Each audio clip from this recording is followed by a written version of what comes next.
Shrimad Bhagavatam canto first chapter second text 21 तक हो गया था, लेकिन मैं अभी थोड़ा सा पहले से श्लोक लेके रिवाइज करती हूँ तो अच्छा लगता है। जैसे कि भागवतम को सुनने से क्या क्या फायदा होता है ये सूत गोस्वामी बता रहे हैं। शृण्वतां स्वकथा कृष्णः पुण्य श्रवण कीर्तनः हृदि अंतस्थो यभद्राणि विदुनोति सुहृद सताम। भागवतम को सुनने से भगवान क्या करते हैं, भगवान की कथा जब हम भगवान को सुनाते हैं या हम बोलते हैं तो हमारे हृदय में भगवान बैठे हैं और स्वयं हमारे हृदय के गंदगी को भगवान साफ कर देते हैं। उसके बाद क्या होता है, नष्ट प्रायेषु अभद्रेषु नित्यम भागवत सेवया भगवती उत्तम श्लोके भक्ति भवती नष्ट की। तो हमारे जितने अभद्र होते हैं, गंदगी होती है, वो सब साफ हो जाती है। और नष्ट प्रायेषु अभद्रेषु, अब अभद्र में तो बहुत सारी चीजें हैं ना, बहुत सारी गंदगी है हमारे अंदर। तो हमने देखा था कल कि कैसे अलग अलग श्लोकों में जो प्रभुपाद ने बताया है कि हमें भागवत का संग करना चाहिए। पुस्तक भागवत और व्यक्ति भागवत और नित्यम, रोज नित्यम भागवत सेवा, रोज हमें भागवत का संग करना चाहिए। तो उससे क्या होगा, हमारे अंदर जो बुरी आदतें हैं, कलमश है, वो सब जो अंदर गांठ बना हुआ है वो सब क्या होगा, धीरे धीरे धीरे धीरे हल्का होकर के नष्ट हो जाएगा। तदा रजस्तमो भावाः काम लोभ आदयश्चये चेत एत अनाविद्धम स्थितम सत्वे प्रसीदति। तब क्या होगा, रजोगुण और तमोगुण जो हमारे अंदर है वो क्या हो जाएंगे, वो समाप्त हो जाएंगे। तदा रजस तमो भावा, और काम जो है हमारे अंदर, काम लोभ आदय यानी षड रिपु जो है, शत्रु हैं, 6 शत्रु होते हैं हमारे अंदर। हमारे हृदय में 6 शत्रु बैठे रहते हैं, काम क्रोध लोभ मोह मद और मत्सर्य। ये 6 शत्रु जो हैं ये भगवान के कथा को सुनने से, नाम जप करने से, दर्शन करने से, भगवान के परिक्रमा करने से, भगवान के विग्रहों के मंदिर की परिक्रमा, जगन्नाथ भगवान का रथ खींचने से, ये सब जो हम साधना भक्ति करते हैं, इससे हमारे अंदर के जो 6 शत्रु हैं जो हृदय में विराजमान हैं धीरे धीरे समाप्त हो जाएंगे और व्यक्ति शुद्ध सत्व में स्थित हो जाएगा। हाँ, परम सुखी हो जाएगा। काम वासना इच्छा लोभ ये सब हृदय से लुप्त हो जाएंगे तो व्यक्ति सतोगुण में स्थित हो जाएगा। ठीक है, सतोगुण में स्थित होने के लिए क्या करना होगा, हमें भक्ति करनी होगी।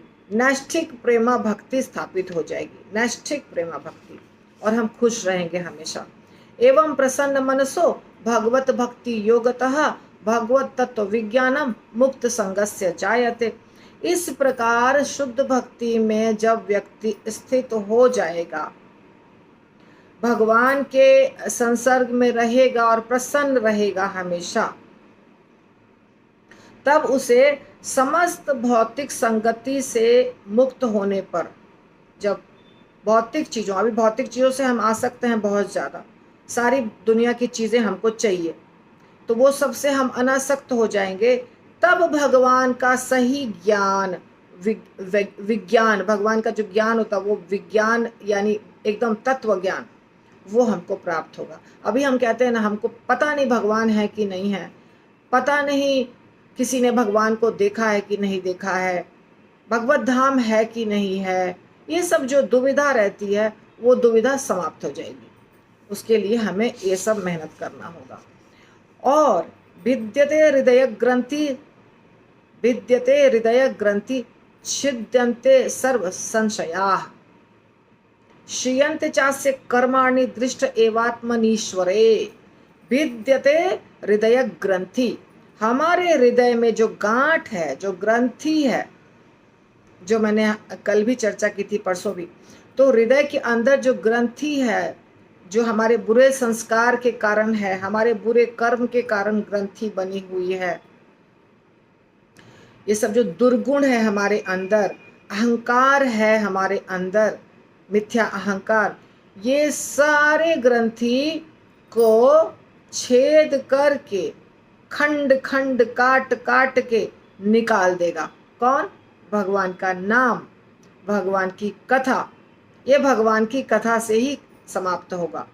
भिद्यते, भेदी जाती है। अभी जैसे ये डॉक्टर ऑपरेशन करता है, ट्यूमर हो गया है, गांठ हो गया है, डॉक्टर क्या करता है? वो जगह जाता है, उसको आजकल तो लेज़र से एक मशीन होता है जिससे जैसे ये मशीन है, इसको यहाँ से इतना से घुसाते हैं और उसके अंदर ही लगा रहता है सब कुछ काटने के लिए जो मशीन होता है, और वो ऐसे ऐसे घूमता है और सारे ट्यूमर को काट के निकाल देते हैं।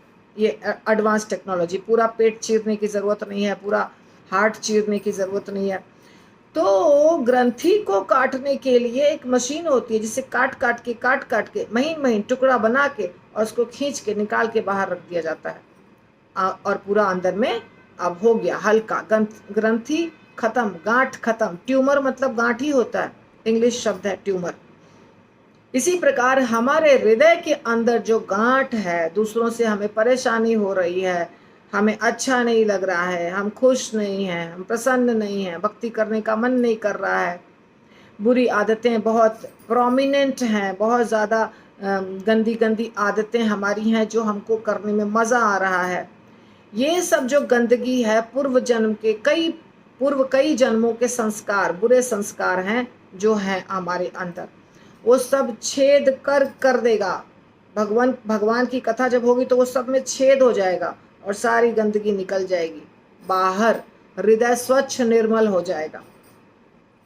भेद करके, भिद्यते हृदय ग्रंथि छिद्यन्ते सर्व संशय। जो मन में संशय है, बहुत प्रकार के संशय, भगवान है कि नहीं, मरने के बाद कहाँ जाएंगे, गोलोक धाम है कि नहीं, जो बुरे कर्म करते हैं वो ज़्यादा सुखी हैं, हमको तो दुख ही दुख है, ये बहुत प्रकार की चीज़ें हैं जो हमारे दिमाग में चलते रहती है। ये सब शांत हो जाएगा, सब समाप्त हो जाएगा और एकदम अच्छे से हम भक्ति में स्थिर हो जाएंगे। और दृष्ट एव आत्मनीश्वरे, दृष्ट एव आत्मनीश्वरे, कर्मों की श्रृंखला समाप्त हो जाएगी, संशय समाप्त हो जाएगा और हम भगवान के भक्ति में स्थिर हो जाएंगे। ठीक है। अतो वै कवयो नित्यं भक्तिं परमया मुदा वासुदेवे भगवती कुर्वन्ति आत्म प्रसादनीम। अतः वै निश्चय ही कवयः सारे योगी नित्यम अनादिकाल से भक्तिम, भगवान की सेवा, परमया परम मुदा अत्यंत प्रसन्नता के साथ वासुदेव श्री कृष्ण में भगवती भगवान कुर्वन्ति करते हैं, आत्मा को प्रसादनीम जो प्रमोदित करने वाली है। तो निश्चय ही सारे योगी अनंत काल से अत्यंत प्रसन्नता पूर्वक भगवान श्री कृष्ण की भक्ति करते आ रहे हैं, क्योंकि ऐसी भक्ति आत्मा को प्रमुदित करने वाली है। श्रील प्रभुपाद की जय।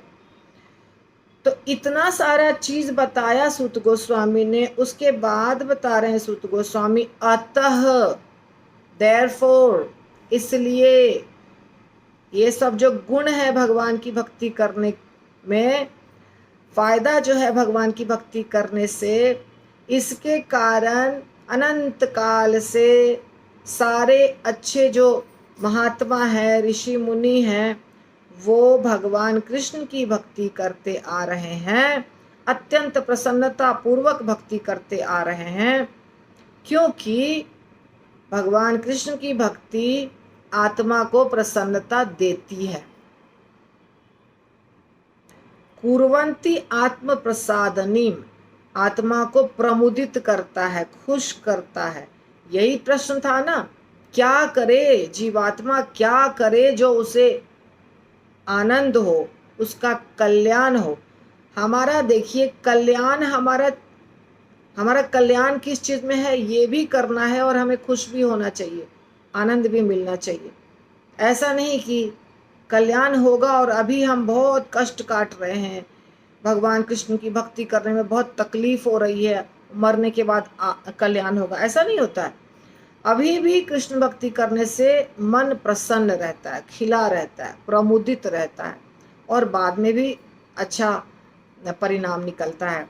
तो इसीलिए सारे होशियार व्यक्ति जो हैं वो भगवान कृष्ण की भक्ति करते आ रहे हैं, शुरू से ही करते आ रहे हैं। सत्वं रजः तमो तमः इति प्रकृतेः गुणातय युक्तः परः पुरुषः एक इहास्य धत्ते स्थिति आदये हरि विरिंचि हर इति संज्ञा श्रेयांसि तत्र खलु सत्व तनो नृणाम स्युः। बड़ा श्लोक है, बहुत बड़ा श्लोक है, 4 लाइन का। सत्वम सतोगुण, रजः रजोगुण, तमः तमोगुण, इति इस प्रकार प्रकृते प्रकृति के गुण गुणाः गुण तय उनके द्वारा युक्तः समन्वित परः गुणातीत पुरुषः पुरुष एकः एक यह अस्य इस जगत का धत्ते स्वीकार करता है स्थिति आदये उत्पत्ति पालन और संहार आदि को हरि भगवान विष्णु विरिंचि ब्रह्मा हर शिव जी इति इस प्रकार संज्ञा विभिन्न स्वरूप श्रेयांसी चरम लाभ तत्र वहाँ खलु निस्संदेह सत्व सात्विक तनोह रूप नृणाम मनुष्य का स्युः प्राप्त किया। तो इतना बड़ा श्लोक है। गुणातीत भगवान अप्रत्यक्ष रूप से प्रकृति के 3 गुणों सतो रजो और तमो गुणों से संबद्ध हैं और वे जगत की उत्पत्ति, उसके पालन तथा संहार के लिए ब्रह्मा विष्णु और शिव इन 3 गुणात्मक रूपों को ग्रहण करते हैं। इन तीनों रूपों में से सारे मनुष्य सत्व गुण वाले विष्णु से परम लाभ प्राप्त करते हैं। तो इसीलिए बता रहे हैं सूत गोस्वामी कि भगवान जो है वास्तव में गुणातीत है। ये 3 जो गुण है, प्रकृति के 3 गुण, भगवत गीता में भगवान ने प्रकृति के गुण नाम का पूरा विस्तार पूर्वक एक अध्याय बताया है। तो प्रकृति के 3 प्रमुख गुण हैं सत्व रज और तम। सत्व रज और तम ये जो 3 गुण हैं ये भौतिक हैं, ये आध्यात्मिक गुण नहीं है। ये सिर्फ उन लोगों में होते हैं जो इस दुनिया में रहते हैं। ये गुण भगवान में नहीं होते हैं। भगवान में कोई भौतिक चीज नहीं होती है। परंतु यहाँ कह रहे हैं कि भगवान तो गुणातीत हैं। गुणातीत यानी गुणों से परे। परंतु भगवान ने जगत को उत्पन्न करने के लिए, उसके पालन के लिए और उसके संहार के लिए, उत्पत्ति पालन और संहार, ये तीनों कार्य करने के लिए 3 रूप में आए। सृष्टि के लिए ब्रह्मा बने, पालन के लिए विष्णु बने और संहार के लिए शिव जी बने। हाँ, और कौन बना? स्वयं भगवान बने। गुणातीत भगवान ने इन 3 गुणों को ग्रहण किया और 3 गुणों से इस जगत का, जो भी जगत बनाया है, भौतिक दुनिया बनाई है, उसकी पहले सृष्टि की, फिर उसका पालन कर रहे हैं और अंत में उसका संहार करते हैं। यानी कि सृष्टि पालन और संहार ये 3 प्रक्रिया है भौतिक दुनिया की। आध्यात्मिक दुनिया में ये सब नहीं होता है, वहाँ पे संहार नहीं होता है और सृष्टि तो भगवान कृष्ण ने कर ही दी है, तो वहाँ सिर्फ पालन होता है, भगवान सिर्फ चलाते हैं उसको, वहाँ कोई मरते नहीं है। पर इस दुनिया में संहार होता है। तो भगवान ने 3 रूप लिया। ब्रह्मा जी ने रजोगुण स्वीकार किया, ठीक है। अब पता नहीं अगले श्लोक में दिया होगा, मैं आपको बता दे रही हूँ, नहीं दिया है।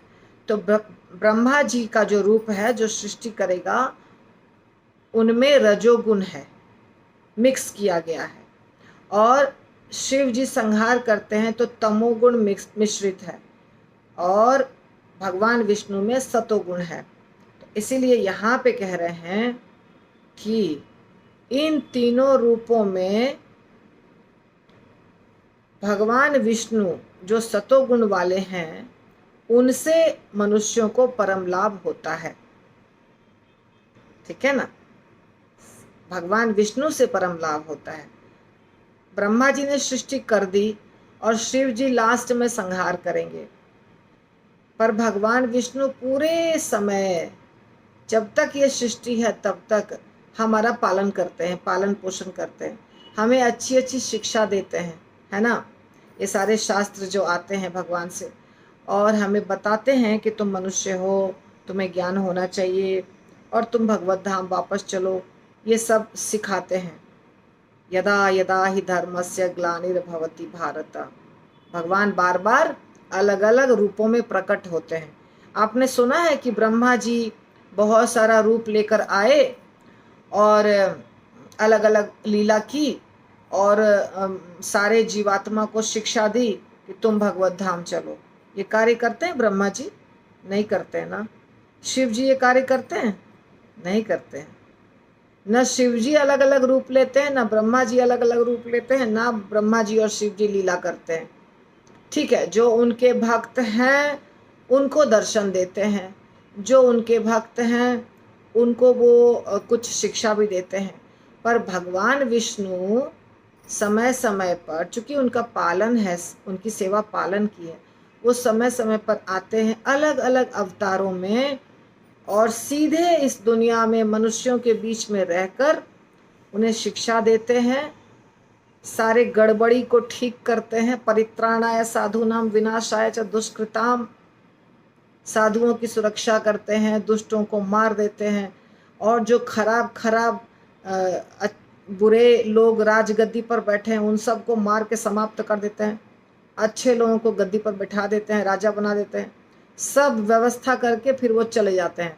फिर हमारी दुनिया चलती है ना। परित्राणाय साधूनाम विनाशाय च दुष्कृताम धर्म संस्थापनार्थाय, धर्म की स्थापना कर देते हैं। तो बुरे लोगों को हटाते हैं तो अच्छे लोग धर्म चलाते हैं। जैसे कि रावण को मार के विभीषण को बिठा दिया गद्दी पर, विभीषण भक्त था।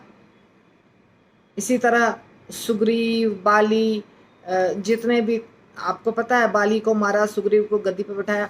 तो जितने भी दुष्ट व्यक्ति हैं उनको मारते हैं, अच्छे व्यक्ति को गद्दी पर बिठाते हैं, शिक्षा देते हैं भगवान परंपरा से। और भगवान राम या भगवान कृष्ण जो भी आते हैं वो गुरु के रूप में शिक्षा देते हैं, उनकी परंपरा भी चलती है। इस प्रकार सारे दुनिया में सिस्टम, डिसिप्लिन सिखा के और फिर वो चले जाते हैं अपने धाम। फिर ये लाखों लाखों सालों तक अच्छे से चलता है और फिर गड़बड़ हो जाता है तो फिर आ जाते हैं वापस। तो फायदा हमको डायरेक्टली होती है, किससे फायदा होता है? भगवान विष्णु से। शिव जी का कार्य अलग है, शिव जी संहार करते हैं, पर जो शिव जी के भक्त हैं उनको वो दर्शन भी देते हैं, उनकी अपनी परंपरा भी है, रुद्र संप्रदाय। तो जो चाहते हैं कि हम शिव जी के धाम जाएं, उनको शिव जी की पूजा करनी चाहिए और उनको ज्ञान भी प्राप्त होगा। पर शिव जी अवतार लेके ऐसे कॉमन पब्लिक में आके शिक्षा नहीं देते हैं जैसे भगवान विष्णु देते हैं। इसलिए यहाँ क्या कह रहे हैं कि साधारण जनता को कल्याण होता है भगवान विष्णु से, और भगवान विष्णु सतोगुण में रहते हैं। भगवान विष्णु सतोगुण को ग्रहण किए हैं, शिव जी तमो को और ब्रह्मा जी रजोगुण को। पार्थिवात दारुणः धूमः तस्मात् अग्निः त्रयीमयः तमसः तु रजः तस्मात् सत्वं यत् ब्रह्म दर्शनम्। पार्थिवात पृथ्वी से, दारुणः ईंधन, धूमः धुआं, तस्मात् उससे, अग्नि अग्नि, त्रयी वैदिक यज्ञ, मयः से युक्त, तमसः तमोगुण में, तु लेकिन, रजः रजोगुण, तस्मात् उससे, सत्वम सतोगुण यत जो ब्रह्म परम सत्य दर्शनम साक्षात्कार। ईंधन पृथ्वी का रूपांतर है, लेकिन धुआं ईंधन से श्रेष्ठ है। अग्नि उससे भी उत्तम है, क्योंकि अग्नि से हमें, यानी कि वैदिक यज्ञों से, यहाँ लिखा है ब्रैकेट में, हमें श्रेष्ठतम ज्ञान के लाभ प्राप्त हो सकते हैं। इसी प्रकार रजोगुण तमोगुण से श्रेष्ठ है, लेकिन सतोगुण सर्वश्रेष्ठ है, क्योंकि सत्व से मनुष्य परम सत्य का साक्षात्कार कर सकता है। तो यहाँ पिछले श्लोक में सूत गोस्वामी ने बताया कि भगवान विष्णु से सबसे ज्यादा लाभ होगा हमारा। प्रश्न था ना शौनक आदि ऋषियों का कि हमारा कल्याण किससे होगा, बताइए। तो एक्सप्लेन कर करके, कथा सुना सुना करके वो सिद्ध करेंगे कि कैसे हमारा कल्याण होगा भगवान की भक्ति करने से। तो एक चीज बताते हैं, फिर प्रश्न होता है, फिर दूसरा बताते हैं, फिर प्रश्न होता है, ऐसे करके पूरा भागवतम होता है। ठीक है, जैसे भगवत गीता में भी अर्जुन ने प्रश्न पूछा, भगवान ने उत्तर दिया, ऐसे करते करते 18 अध्याय हो गया। अदरवाइज भगवान ने दूसरे अध्याय में पूरा ज्ञान दे दिया था अर्जुन को, सब कुछ बता दिया था। इसीलिए दूसरे अध्याय का नाम भी क्या है, गीता का सार, क्योंकि भगवान ने सब कुछ दूसरे अध्याय में बता दिया था। परंतु अर्जुन के मन में बहुत संशय था, और हमारे लिए भी ये उपाय था कि हमारे मन में संशय होगा तो कहाँ से निराकरण होगा। तो इसीलिए अर्जुन प्रश्न पूछता गया, भगवान उत्तर देते गए, और इतनी बड़ी भगवत गीता हो गई। इसी प्रकार श्रीमद् भागवतम भी इतना बड़ा इसीलिए हुआ है कि भगवान समझा रहे हैं कि देखो सृष्टि हुई है, स्वयं भगवान गुणातीत हैं, फिर भी इस दुनिया में भगवान आए 3 रूपों में, और एक रूप ने सृष्टि किया, एक रूप ने चलाया, और एक रूप ने संहार किया, या करते हैं बार बार संहार। परंतु हमको किससे ज्यादा फायदा होगा, जो पालन कर रहे हैं, क्योंकि वहां सतोगुण है, तो सतोगुण से फायदा होगा, तमो और रजो से फायदा नहीं होगा। हमारा कल्याण, जीवों का कल्याण, मनुष्यों का कल्याण किस में है, इसमें है, ये समझा रहे हैं सूत गोस्वामी। तो इसलिए यहाँ पे ये उदाहरण देके बता रहे हैं कि ईंधन पृथ्वी का रूपांतर है। ईंधन यानी लकड़ी। लकड़ी कहाँ से बना है, मिट्टी से। मिट्टी से कैसे लकड़ी बना है, मिट्टी में ही पेड़ उगते हैं, और पेड़ से लकड़ी बनता है, सूखने के बाद हम उसको जलाते हैं, पृथ्वी से ही लकड़ी बनाना। तो ईंधन यानी लकड़ी, जिससे हम जलाएंगे कोई चीज, आग बनाएंगे, उस पर खाना बनाएंगे, या उस लकड़ी से यज्ञ करेंगे, कुछ भी करेंगे। तो इसीलिए पृथ्वी का रूपांतर हो गया लकड़ी। लकड़ी आया पृथ्वी से, लेकिन धुआं ईंधन से श्रेष्ठ है। अब धुआं कब होगा, जब लकड़ी को जलाएंगे। लकड़ी को जलाएंगे तब धुआं बनेगा। पृथ्वी हो गया एकदम पहला स्टेप, उसके बाद ईंधन हो गया, और ईंधन के बाद धुआं, जलाने के बाद धुआं होगा।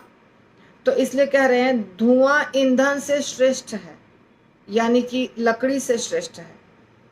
और अग्नि उससे भी उत्तम है, क्योंकि अग्नि से हमें श्रेष्ठतम ज्ञान के लाभ प्राप्त हो सकते हैं।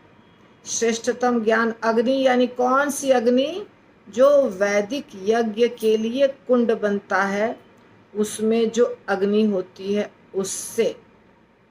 तो वैदिक यज्ञों से लाभ होगा, यहाँ बता रहे हैं हमें, क्योंकि अग्नि से हमें श्रेष्ठतम ज्ञान प्राप्त हो सकते हैं। ज्ञान कहाँ से हो रहा है, यज्ञ से हो रहा है। यज्ञ करेंगे, उसमें आग जलाएंगे, तो अनुष्ठान करेंगे, और उससे हमें ज्ञान प्राप्त होगा। ये बहुत शॉर्ट में है ना, इसलिए समझना थोड़ा कठिन है। यज्ञ में केवल धुआं जलाने से ज्ञान नहीं प्राप्त होता है, कथा, भगवत कथा होने से ज्ञान प्राप्त होता है। इसी प्रकार तीन गुण हैं, परंतु तीनों में जो सत्व गुण है उससे भगवान का परम सत्य का साक्षात्कार होगा। रजोगुण से साक्षात्कार नहीं होगा, तमोगुण से साक्षात्कार नहीं होगा, सतोगुण से साक्षात्कार होगा। इसलिए सतोगुण अच्छा है और इसलिए भगवान विष्णु की पूजा अच्छी है, ये समझा रहे हैं। ठीक है, ऑफ कोर्स मैं आपको बता चुकी हूँ कि तात्पर्य में जो है कंटेंट वो आपको समय समय पर मैं आप बताऊंगी। और यदि आपको समझ में नहीं आता है, आप हमें वो पॉइंट व्हाट्सएप पे भी लिख कर दे सकते हैं, ये वाला एक्सप्लेन कर दीजिए माता जी, या तो पूछ भी सकते हैं प्रश्नोत्तर में। नेक्स्ट श्लोका, भेजिरे मुनयः अथ अग्रे। ऑडियो बंद करिए, ऑडियो बंद करिए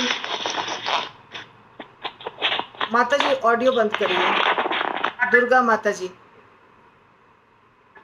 यस माता जी। भेजिरे मुनयो अथाग्रे भगवन्तम अधोक्षजम सत्वं विशुद्धं क्षेमाय कल्पन्ते ये अनुत्तान इह।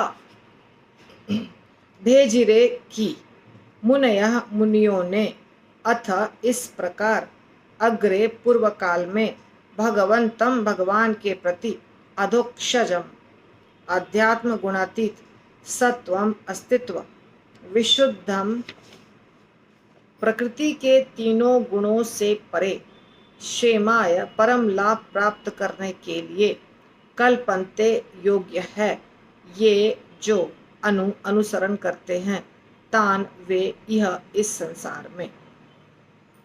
पूर्व काल में समस्त महामुनियों ने भगवान की सेवा की, क्योंकि वे प्रकृति के तीन गुणों से परे हैं। उन्होंने भौतिक परिस्थितियों से मुक्त होने के लिए, फलस्वरूप परम लाभ प्राप्त करने के लिए पूजा की। अतएव जो कोई इन महामुनियों का अनुसरण करता है, वह भी इस संसार से मोक्ष का अधिकारी बन जाता है। बहुत इम्पोर्टेंट श्लोक है ये। श्लोक हमें ये बता रहा है कि हमें अब क्या करना है। हम सब क्या हैं? साधारण जनता, साधारण मनुष्य। यहाँ शिक्षा मिली है, यहाँ शिक्षा मिली है कि भगवान विष्णु की पूजा करने से लाभ होता है। ठीक, ये शिक्षा मिल गई। अब भगवान विष्णु की पूजा कैसे करें, क्या नियम है पूजा करने का, हम क्या फॉलो करें, तो इसलिए बता रहे हैं कि ये सारा जो गुण है, सतोगुण है भगवान में, और सतोगुण से जो फायदा है, ये सब कुछ ऋषि मुनि जानते थे। इसीलिए पूर्व काल में जितने भी ऋषि मुनि थे, वो सब भगवान की सेवा किए, भगवान विष्णु की सेवा किए, क्योंकि वे प्रकृति के तीनों गुणों से परे हैं। भगवान विष्णु प्रकृति के तीनों गुणों से परे हैं। उन्होंने भौतिक परिस्थितियों से मुक्त करने के लिए, उन्होंने यानी ऋषि मुनि, जो ऋषि मुनि हैं, वो सब जो ऋषि मुनि थे, वो सब अपने आप को भौतिक प्रकृति से परे बनाने के लिए और परम लाभ प्राप्त करने के लिए भगवान विष्णु की पूजा की।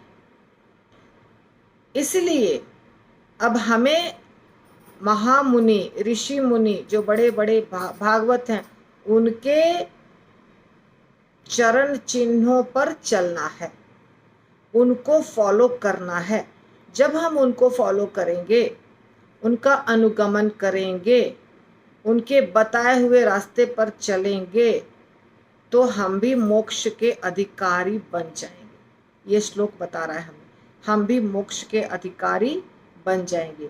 हमें वही चाहिए ना, इस भौतिक दुनिया के प्रपंचों से छुटकारा चाहिए, और हमें प्रकृति के तीनों गुणों से परे निकलना है, और हमें भगवत धाम जाना है, भगवान की प्राप्ति करनी है। तो जिन लोगों ने ये सब प्राप्त कर लिया है उनके बताए हुए रास्ते पर हमको चलना है, तब ये संभव है। तो आज यहीं तक हम श्लोक लेंगे और आज का तारीख 11 ना 11, तो आज यहीं तक हम लेंगे और आगे हम कल करेंगे। आज प्रश्न उत्तर नहीं होगा क्योंकि मुझे कहीं जाना है, ठीक है? तो मैं क्लास यहीं रोकती हूँ।